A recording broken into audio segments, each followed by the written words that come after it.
अभी अभी खेसारी लाल यादव जो है लाइव आकर रोते हुए कहते हैं कि रंग दे बसंती मूवी जो है अब रिलीज नहीं होगा 22 मार्च को। तो आखिर क्यों नहीं रिलीज होगा 22 मार्च को, तो जानने के लिए इस वीडियो में एंड तक जरूर बने रहे।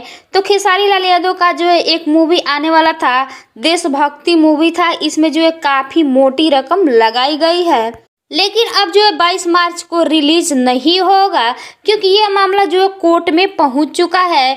यह जो है मूवी जो है हिंदी टाइटल से जो है मैच करता है, यही कारण है कि जो है रिलीज नहीं होगा 22 मार्च को। जब कोर्ट का फैसला आएगा तभी ये जो है रिलीज होगा मूवी। और खेसारी लाल यादव जो है बड़े बड़े सुपरस्टारों और जो है नेता अभिनेता से जो है गुहार लगाए हैं कि यह मूवी जो है जल्द से जल्द रिलीज कराया जाए, ताकि इस मूवी को देखकर अपने देशवासियों को यानी कि कुछ इससे जो है सीख मिलेगी। तो चलिए हम बता देते हैं, नरेंद्र मोदी जी से जो है खेसारी लाल यादव जो है गुहार लगाए थे।